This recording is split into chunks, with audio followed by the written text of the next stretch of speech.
I'm going to give you some background on the Digital Marketing Roadshow. This started from me and six of our Oneupweb employees loading up in a motorhome and traveling around the state of Michigan offering free advice and help to other businesses and how to effectively market their business online. And we learned a lot from that process.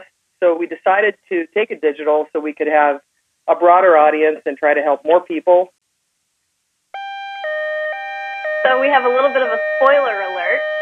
And at the end of our webinar, we're going to be letting you know how you can get a free social media assessment from all of us here at Oneupweb. So stay tuned. Yeah, essentially you have to listen to all of this, and then we'll offer you the freebie. So here we go, the bloody truth about social media marketing.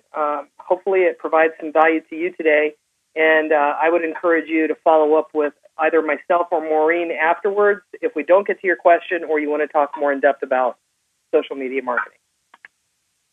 So I'll go ahead and jump right in. I think I'm the Aerosmith fan out of Lisa and I. And as I was preparing for this webinar, I was thinking that it seems an awful lot like an Aerosmith song called Walk This Way, Talk This Way.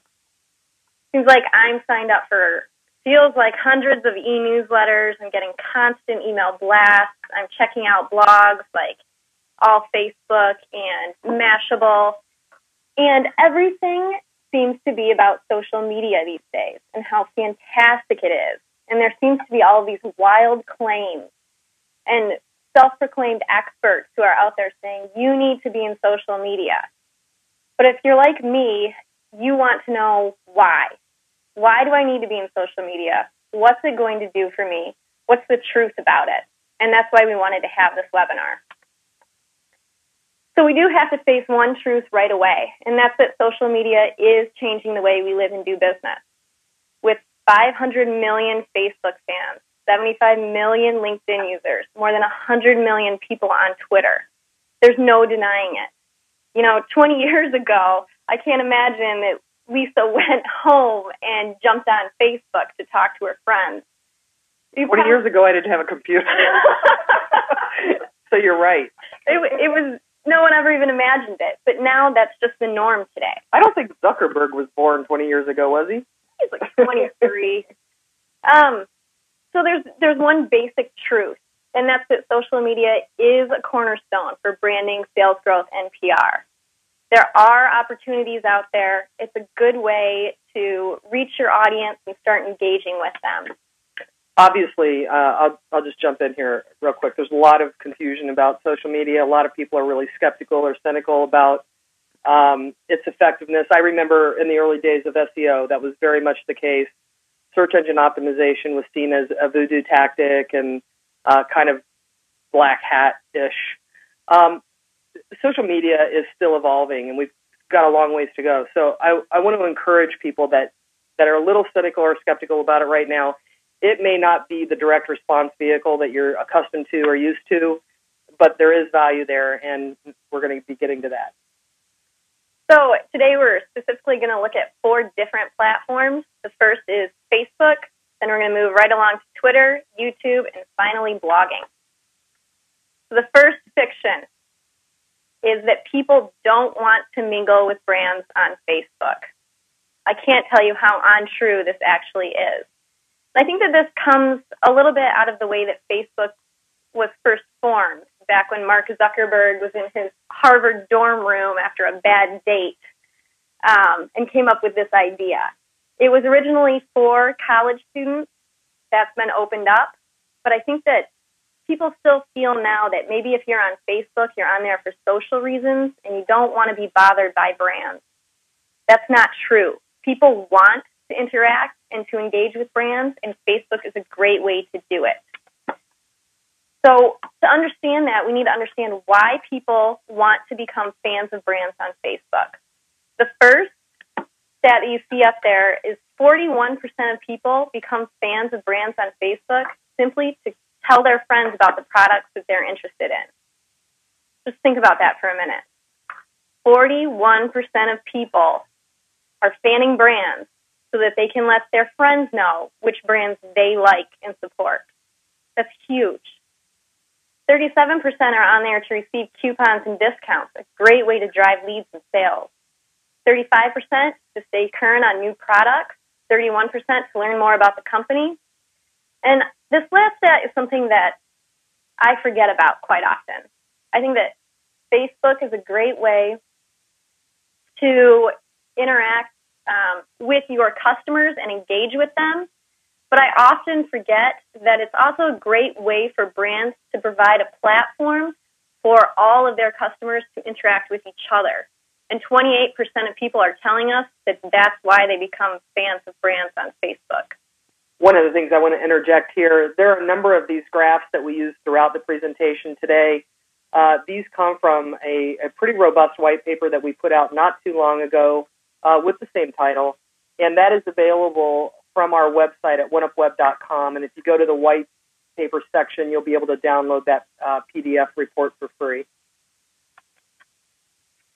So what I wanted to do was to take a look at if all these people are saying why they become fans of brands on Facebook. I wanted to look at if they're really actually becoming fans. So the first one that I looked at was just boating. How many people care about boating? How many people are going to become fans of a brand that has to do with boating?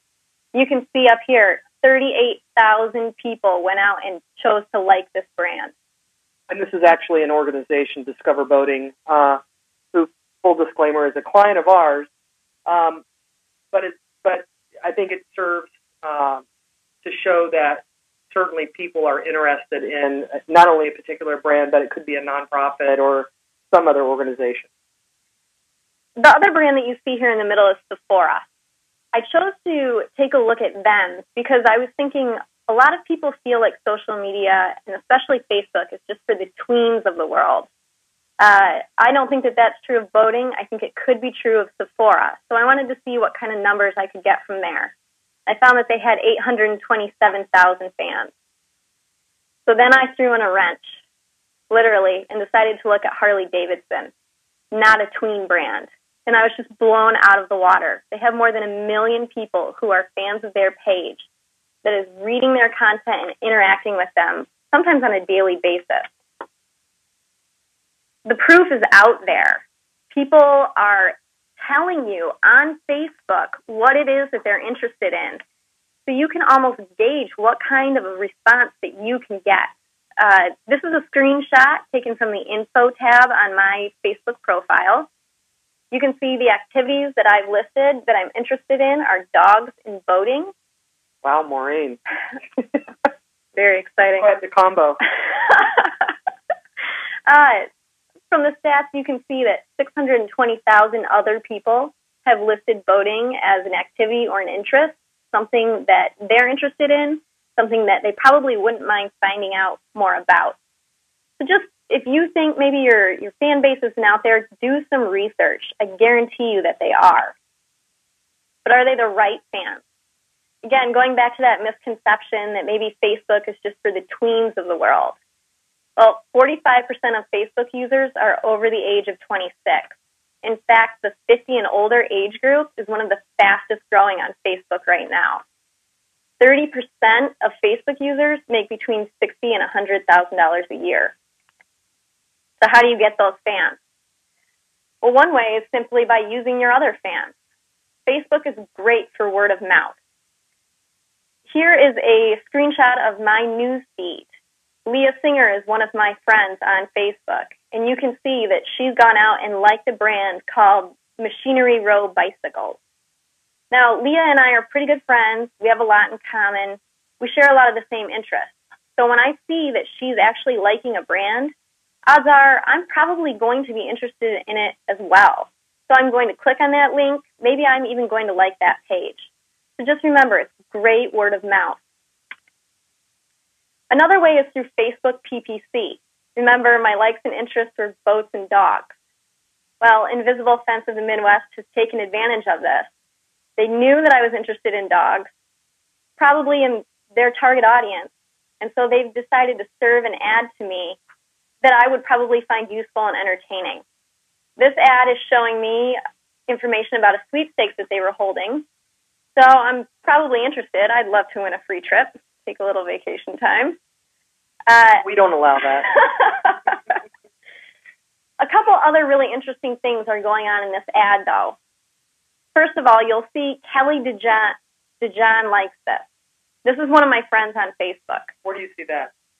It's towards the bottom. Yep. Her name's in blue. So what they're doing here is letting me know that one of my friends likes their Facebook page. Just another, it's almost like a testimonial inside this ad for me. And then they're going one step farther and giving me the opportunity to go ahead and like their Facebook page directly from this ad. Pretty clever. Here you see the actual sweepstakes. I wanted to put this up here for two reasons. One, we created it. All right, three reasons. All right, three reasons. The second reason is just to say that if you're posting to your Facebook wall every day, you're doing the minimal amount on Facebook that you should be doing to interact with your fans. They need more. They need to be engaged. A sweepstakes, a video contest, an essay contest. Give them something that they can interact with. Keep them there. Bring new people to the page with these sorts of promotions. It's a great way to get new fans. I'm just going to throw a stat out there since Lisa already admitted that this is one of our clients. We ran this campaign, and we didn't require people to have to like the page to enter. So this stat is pretty surprising but great in the fact that once we launched this campaign, we saw a 440% increase in the number of fans on the page. So people are interested. They just need to be given a little push to get them to interact and to engage. Well, and one of the things that I want to insert here, too, is that a lot of people are trying to figure out how to monetize Facebook or what the value of fans are. And there have been a lot of recent studies, but the one figure that we use right now in terms of valuing a Facebook client is $136 per. That means for every fan that you get, their value when it comes to a consumer product or even a business-to-business product in some cases is $136. Because now you have the opportunity to market to them directly over a long period of time. I said that I wanted to include this for two reasons, which Lisa prompted me to say three. Oneupweb actually just published our monthly newsletter. It's called The Merge. And in The Merge, we had a poll. And the poll was simply, if you have run a Facebook promotion, have you been pleased with the results? 60% of people who answered the poll said that they were not pleased with the results. That's not a ringing endorsement. It's not a ringing endorsement. So I want to give you a couple more results that we saw from this Invisible Fence promotion. I already told you that fans increased 440%. We had more than 5,200 registrants in less than 30 days. Likes on the wall, meaning that people came back, interacted with the content, not just entered the sweepstakes, but continued to read what Invisible Fence was posting to their wall and also let them know what they thought of it. Likes on this wall increased 2,289%. People posting comments increased 687%. I think those are results that people could be pleased with. I also want to say, too, that this campaign just ended this past weekend. Mm-hmm. So these are really current statistics for a regional effort, actually. This was a campaign that targeted the Midwest only. So if we would have run this nationally, it would have been, the stats would have been much larger. I think that one of the reasons why the stats were so impressive is because I'm going to use a great cliche here. Shoeless Joe Jackson said in the movie Field of Dreams, if you build it, they will come. Just because you have a promotion on your page doesn't mean that people are going to come to that promotion. And what Invisible Fence did really well here was they promoted it in a couple of other outside marketing channels. They ran Facebook PPC ads, but they also ran Google PPC ads. They did a little bit of SEO. They ran banner campaigns on sites like Fancy Dog and Modern Dog, or I think it's Dog Fancy. Dog Fancy. Dog Fancy. We actually pulled all this together for them. We also did email blasts, that sort of thing. So we were continuing to bring new people into this Facebook promotion. And once they had entered, they were given the chance to get a coupon and also just to invite friends and have people on the wall, interacting on the wall. So moving right along, our next fiction is that Twitter rocked the marketing world. I just don't think that's true. I think Lisa and I have a little bit of a love-hate relationship with Twitter. I see the potential in it. It's done great things for some brands, like the Korean taco truck, for instance. They drive around California and set up shop on street corners, and they would draw fans there simply by tweeting their location. People would come and, hundreds of people would be standing in line. But I also think for some brands, it's almost like you're tweeting away into cyberspace, and you have no idea if anyone's listening to it. And Twitter's also kind of hard to use. I think everybody can identify with a picture of this fail whale. I think we all kind of want to drop a bomb on it every once in a while. I think that what we need to understand about Twitter is that it is an important channel. More than 100 million people are on Twitter. It's a great way to try and reach them, but you have to have a specific strategy, and you need to know how you're going to measure success. What you're seeing right now is a bit of a graphic. It's showing you the growth of Twitter versus the growth of cell phones. Twitter was originally limited to 140 characters because it was meant to be for texting. So you can see as cell phone usage has grown in the U.S., so has Twitter usage. There's still quite a ways to go, but I think that we're going to continue to see an upward trend. And things are getting better with Twitter. They've just launched, and now everyone who's using Twitter should have what they're calling the new Twitter. I'll be honest with you, I hated using Twitter. I went to a third-party application because I was tired of the fail whale. I was tired of not understanding what I was looking at, and I think that Twitter has taken pretty important steps here to fix that. I'll jump in for just a second and first remind whoever's out there that doesn't have their phone on mute to please mute it.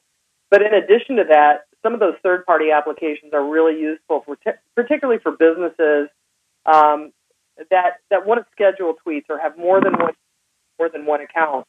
In which case, one of the tools that we use here is Hootsuite, and I would recommend that you check it out as something that you might want to use. But back to your point, Twitter is evolving. I do want to say before we skip over to the next slide is that one of the things that I really like about the new Twitter is that if you post a YouTube link or a link to Flickr, for instance, instead of someone clicking on that link and getting directed off of the page, off of Twitter, it's actually going to open in a box where you see the gray area on the right-hand side. I think this is important because people are going to be spending more time on Twitter, which is better for advertisers. People can see your message, and hopefully as Twitter gets more advertisers, they can make their platform even better. And they are working on creating an ad model. Just in case you're wondering, obviously you can employ paid search on Facebook. Twitter is probably not. So I just wanted to give you guys a couple of basic Twitter rules. First of all is if you want followers, you have to be a follower. Pretty straightforward. If you want 1,000 followers, I guarantee you're going to have to follow at least 1,000 people. Make sure it's the right people. You can use some tools out there. Twello, I know, is one that we use. A couple other Twitter best practices. Just respond when you're tweeted at. I know I brought up that it seems like to some people you're just tweeting and it's out there in cyberspace, and who knows if someone's listening. If someone's going to take the effort to respond to you, respond back. Get a conversation going. Get people interested. Remember to be thankful for retweets. Anytime someone is retweeting one of your posts, that's going out for the opportunity of all of their followers to see it as well. Tell them thanks. They're probably more likely to retweet you again if you are thankful. Finally, this is a little bit of a pet peeve of mine. Only tweet in 120 characters. I know Twitter allows 140, but 120 is optimal for retweeting. That means that someone doesn't have to edit your posts, and it doesn't get cut off. And really try to tweet not from Facebook. I can't tell you how many times I see a brand or a person tweeting directly from Facebook. They have no idea how many characters they have. A message that I would actually be pretty interested in, maybe even had a link on the end of it, is just cut off in mid-sentence. So our third fiction involves YouTube. And frankly, there's no secret formula for going viral on YouTube. I could hazard a guess as to why 17 million people chose to watch a video about some guy having an emotional experience with a double rainbow. It was truly emotional. But there's no formula, and that's okay. Not all of your videos that are on YouTube need to go viral. To explain that, I want to give you guys a couple of stats.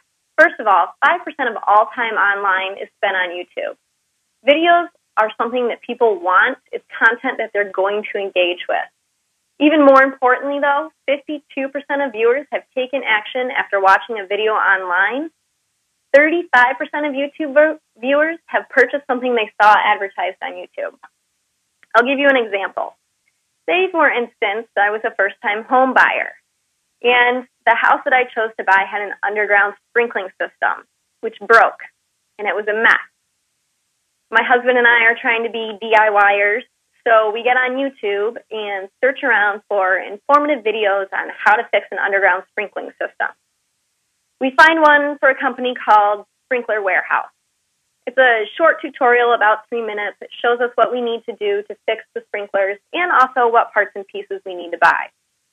Odds are, if we're looking at a video on how to fix it, we probably don't have the parts and pieces that we need. So we're likely to head over to Sprinkler Warehouse and buy what we need to get our sprinklers up and running again. Now, I doubt that that kind of a video is going to go viral, but it did exactly what it was supposed to do. It informed me, their target audience, about who they are, what kind of a thought leader they are, and it also encouraged me to go over to their website and purchase something. Just really quickly, a great way to make YouTube your own is to have a branded channel. You can put your own colors, your own photography into the background. We're looking at an example of REI, and that logo that you see at the top is actually clickable to their website. So I know that I said that there's no secret formula for going viral, but there are a few tips that you can take away from this to really enhance your YouTube branded page.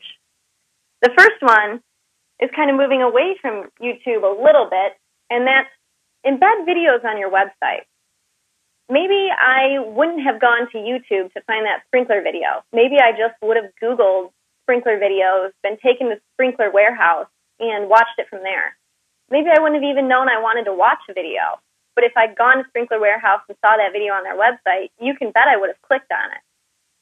Give people the option. Let people know that that content is out there. A great way to do that is just to put it on your website. This is with having the YouTube channel already set up and then embedding that link from YouTube into your website. Right. I'm going to throw a stat out there, and that's that people remain watching a video 3 times longer when it was shared by a friend. We all have really short attention spans. But that's pretty impressive. If a friend sends you a video, you're going to watch it for 3 times longer than you would if it were something you just stumbled across. Take advantage of that. Post links to your videos on Facebook and Twitter and give people the option to send that out to their Facebook friends, to their Twitter followers. Keep people engaging with your videos. It's a good thing to do. Another thing that you could consider is using user-generated content. Lonely Planet is a really good example of this. They did what they're calling a My Journey video contest, and they basically asked people to upload videos about life in America. They let people upload to their actual YouTube page, and it resulted in hundreds of videos being uploaded. It drove up the number of subscribers to their channel, and it really just positively impacted their channel views. Moving along, I know I said we have really short attention spans. YouTube thinks that it probably is no more than 15 minutes, and that's the maximum that they'll allow you to have your videos be. Keep your videos entertaining. Apparently a double rainbow is very entertaining. So are cat videos to some people. Keep them relevant. I know there's a brand right now, 8th Continent Soy Milk. Who would ever want to watch a video about soy milk? But what they've done is put up a couple of entertaining videos with moms trying to do their best but still making mistakes. What's happening is that moms are seeing those videos and passing it along to other moms because it's something that they can relate to. Give it some utility. French Connection is a great example of this. They've just launched what they're calling a UT. Basically, you go to their channel and you're greeted by a video of some famous star from the UK, and she presents you with some clothing options. Maybe you want to see a video about clothing for a date night. So she'll show you what your look should be according to French Connection. It'll show it on a model, and then it'll go to a screen where you can click from that video to buy those exact pieces of clothing that were highlighted. Or it'll give you the option to say, maybe I want to look a little hotter, or never mind, I'm skipping the date, I just want to stay home. If you were to choose the never mind, I'm skipping the date, it'd show you the best outfit to wear on a Sunday while relaxing by the fire, maybe with a nice glass of wine. And a bag of Lay's potato chips? That's what I would be doing. So we know people watch videos, but who the heck is out there reading blogs? Well, a lot of people are. 94.1 million at least. The New York Times got into a little bit of a trouble a couple of months ago when one of their top executives made what they're calling a joke statement that in 5 years' time they probably wouldn't even be publishing a print edition. We've all heard about the closures in magazines and newspapers. We know about circulation problems. These outlets are moving their content online, and they're doing that for a reason, and that's because that's where people are looking for their news. That's where people are looking for their information. We're going to toot our own horn for a minute here. Straight Up Search is Oneupweb's blog.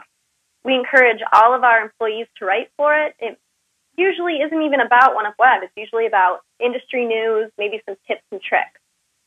It's really just a way to get news about the industry out there for people to read and to get them to continue to come back and interact with our content. What we've seen is that we average about 10 visits per visitor every month. I just want to point out, Oneupweb is a B2B company.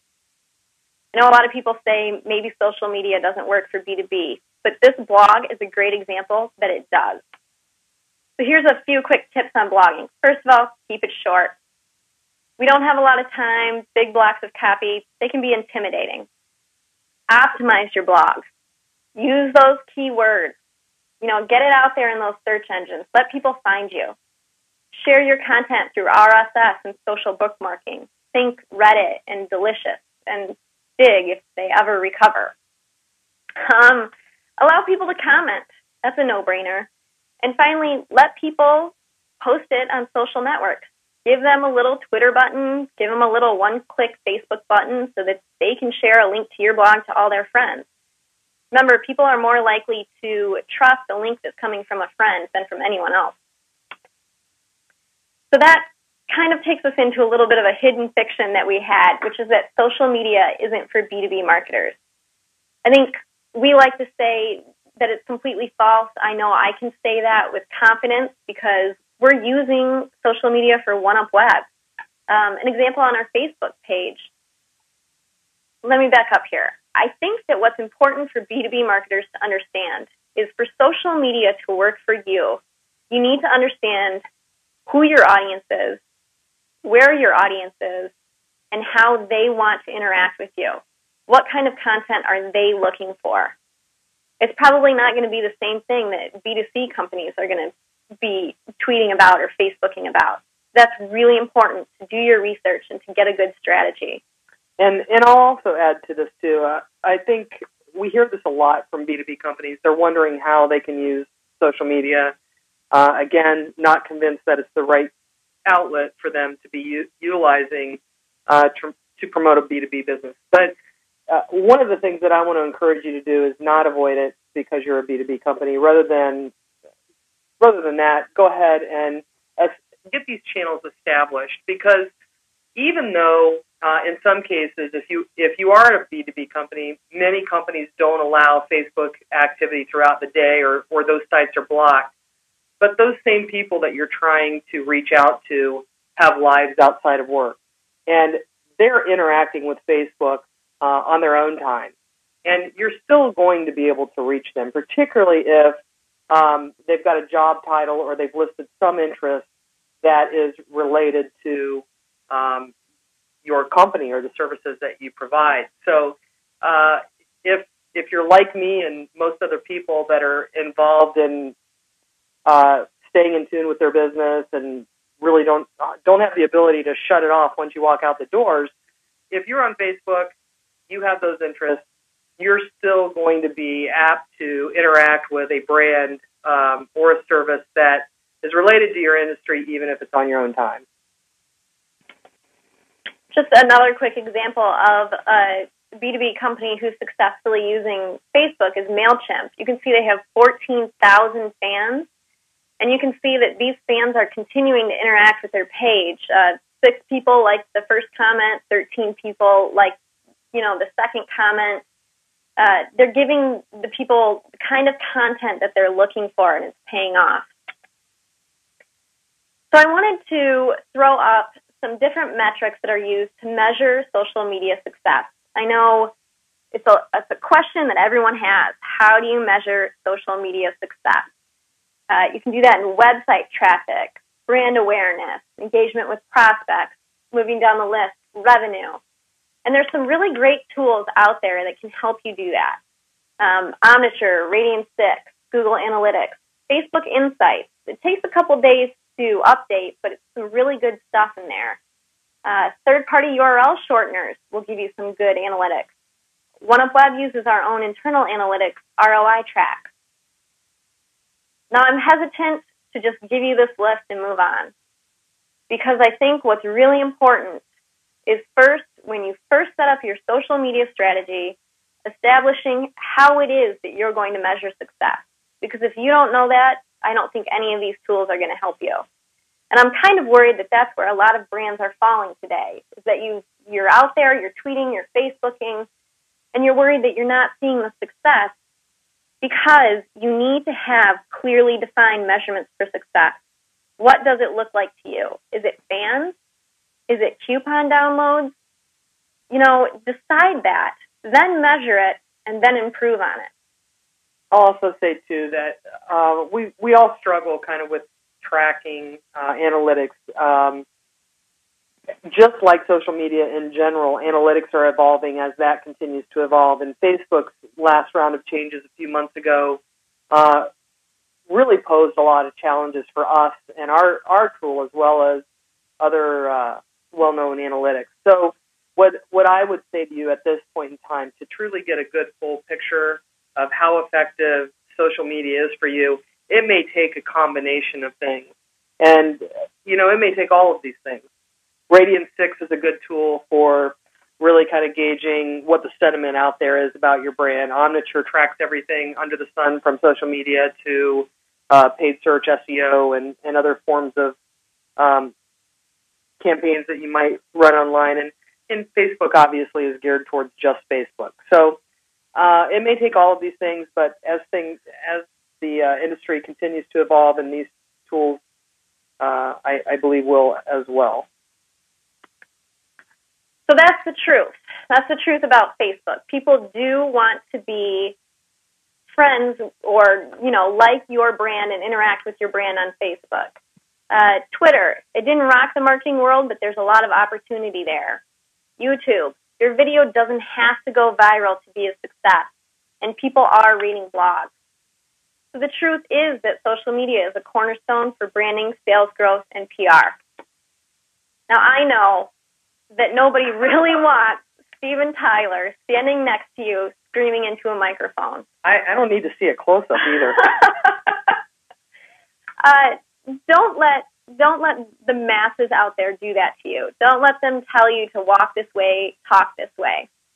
if you need to partner with a company who will work with your brand and define what your brand needs to be doing specifically. Everyone's unique, and just because there are wild and crazy claims out there about social doesn't mean absolutely jump in and do it and then be confused along the way.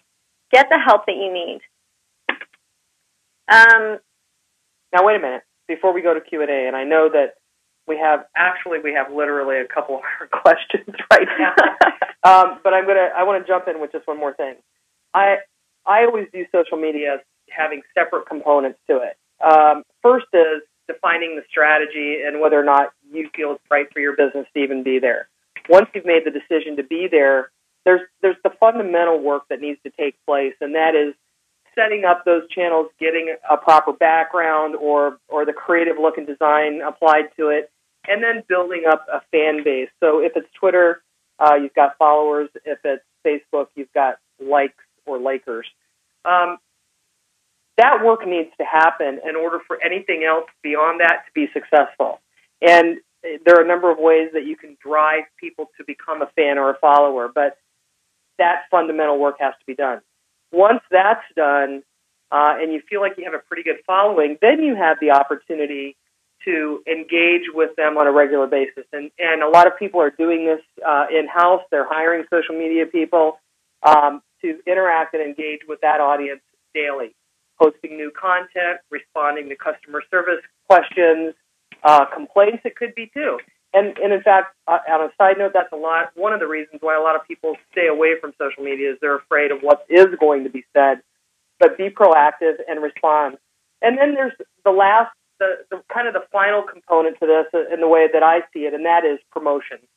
You have the ability to create campaigns, and whether it be a video contest or some sort of promotional campaign or coupons, as you mentioned, Maureen. But I think one of the areas that we contribute most is helping our clients get these channels established, letting them maintain them on a day-to-day basis by, really defining a strategy ongoing for them, and then executing these campaigns, building these campaigns and executing. So I think it really takes a marriage between a company that understands social media and a commitment internally to make it happen. Otherwise, it just is not going to sail the way that you want it to. All right, questions and answers. All right, we've received quite a few questions. I think we had over 150 before we started the webinar. So if we don't get to your question, I apologize. We're going to do our best, though. The first question, Lisa, I'm actually going to pose to you. This is your webinar, Maureen. Can one reach seniors through social media marketing? Wait a minute. I'm far from retirement. Yes. As you mentioned earlier on in the webinar, that segment of the population is one of the fastest growing segments, particularly on Facebook. They can be reached. And obviously seniors are going to have a different set of interests, but the baby boomer age group, they're active, they've got an active lifestyle, they're travelers, they're still strong consumers. They're very active on Facebook because their kids are having kids. So they're grandparents now too. There are lots of different ways to reach that age group through Facebook, and I would not hesitate for 1 second to recommend it to a client depending on the type of business they're in. If you're trying to target tweens, obviously the senior market isn't going to be who you're going after. All right. So there, Maureen. The next question is, can social media work from a pure direct response perspective? I would say no. No. Well, with some caveat. With some caveat. I think that social media, if used in a certain way, can be a good lead generator. It can result in sales. But think of it versus direct. Think of it in sales versus maybe listening to why people want to buy. You're gaining an awful lot of insight. You're engaging with your fans. You're building up a great base. You're creating brand advocates. What are those worth to you? But in addition, I think I know that we've seen a lot of case studies and a lot of research around this, and direct response probably means a little bit more. I mean, we have definitely heard, seen, and experienced those successful stories where we have had a direct response success. And in the case of JGB, for instance, they didn't have people walking into their store to buy collars and fences, but it did increase their business because of the coupon that was offered in this case. We also know that through coupons and different strategies through Facebook and Twitter, it could drive brick-and-mortar sales. So taking people off that are online and pushing them offline into the store. So in that sense, yes. But when it comes to promoting a special, say pushing it out there to your Facebook followers, if you don't have an enormous follower base, you're probably not going to see a huge bump on the needle when it comes to selling, X number of widgets. I think that takes us right into our next question, too, which is, how is social media affecting sales? Is it influencing sales? As Lisa just pointed out, yes, it can. I have a great example, the Michigan tourism, the Pure Michigan campaign. A lot of people are familiar with. They actually set up a Facebook page. And this summer, when they started it, around June, they had about, I would say, 50,000 fans. By August, they had 100,000. That number through the roof now. What's really interesting about this Facebook page is that 3/4 of the fans said that they learned of places in Michigan to visit they wouldn't have considered before.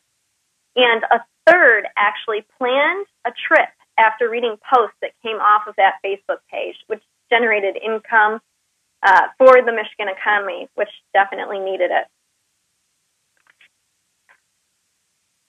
Another question, how often should you update your Facebook status, tweet, etc.? How do you remain professional in this realm? I would say you should be Facebooking and tweeting at least once per day. With Twitter, probably more than that. How do you remain professional? Well, you have to find a really good balance of both professional and personal. Because what's important to realize in social media is that people want to interact with your brand, but they don't want it to be what I'm going to call PR speak. They want you to have a little bit of a personal twist on this. You need to decide what's comfortable for you, but definitely keep that in mind when you're out there tweeting and Facebooking. Another question is, how do you use social media to build a strong email opt-in list?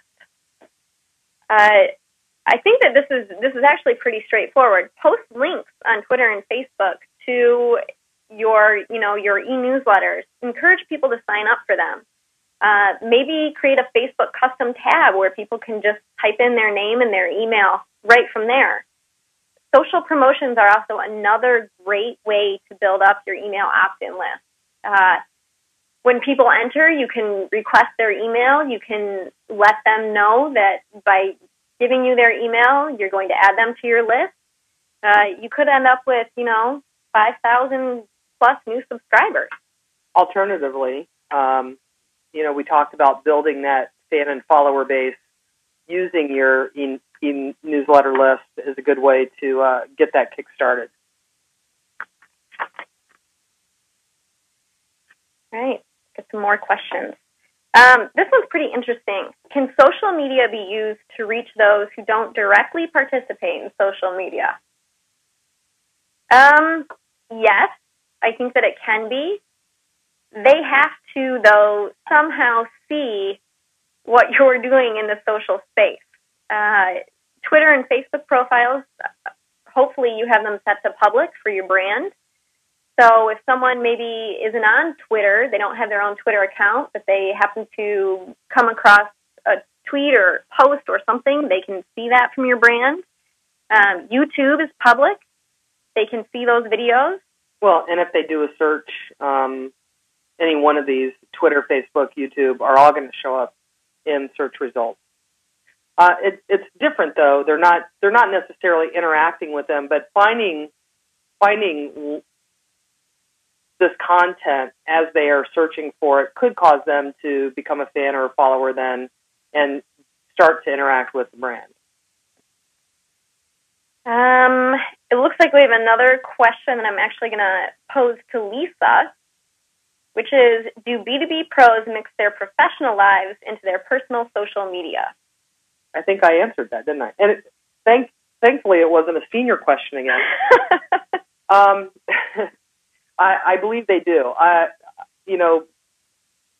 Speaking from personal experience, and I believe just about anyone out there that serves in a marketing capacity or CEO or runs their own business or even cares about the company they're working for, you don't leave work and shut it off. So when you're going home and you're interacting on your Facebook page or really looking out or seeking out your interests within Facebook or other social channels, you're going to see likely ads served to you within Facebook on the right-hand side of the page that are triggered by your interests or your likes. I know that recently I updated my Facebook page, some of my likes, and now I'm being force-fed information about a particular band that I like. And honestly, I didn't even think about that being pushed at me before, and I don't really mind it because it's a band that I really like and I'm interested in their music. So in this case, it's a consumer product, but I would be the same way if I were talking about my industry, so the SEO or digital marketing in general. And I have followed those links and interacted with those brands. I'm going to go to some of the questions that just came in from the webinar. It's squinting time. Are there ways to post to several social media channels at the same time? There are. However, be careful. That is one of my pet peeves, is when someone posts to Facebook and uses an app to automatically post it to their Twitter page as well, because that app doesn't tell you how many characters you've used, and likely your tweet is going to get cut off. But you can use Twitter to post to Facebook. Absolutely. There's also third-party applications out there. I believe Lisa mentioned Hootsuite. There's TweetDeck. There's quite a few out there that can help you do that. But specifically, is Hootsuite going to allow you to post to Twitter and Facebook? Yeah. Okay. And I think that's what the question was about. TweetDeck, for instance, will not let you. You're just posting to Twitter. Hence the name, Tweet.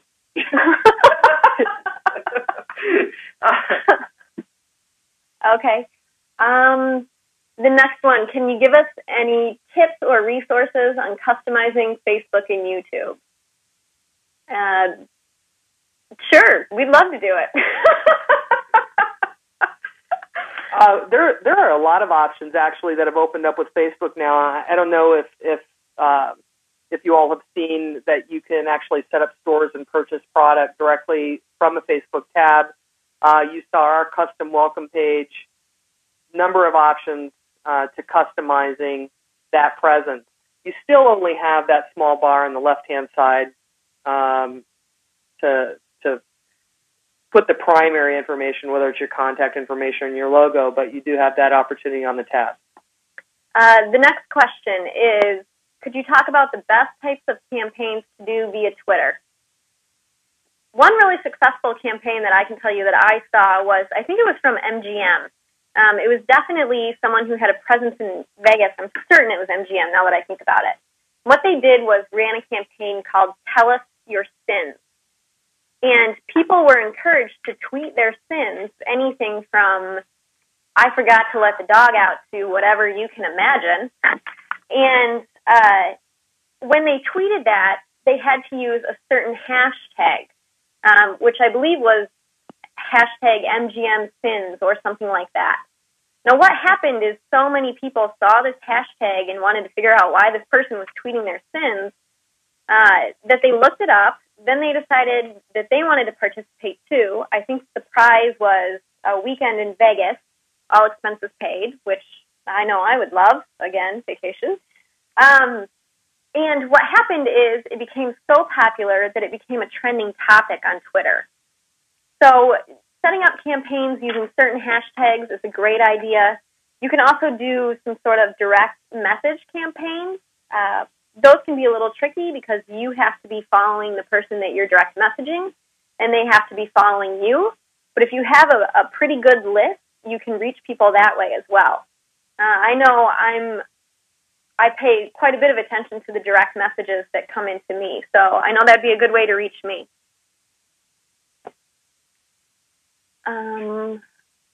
What else am I looking at?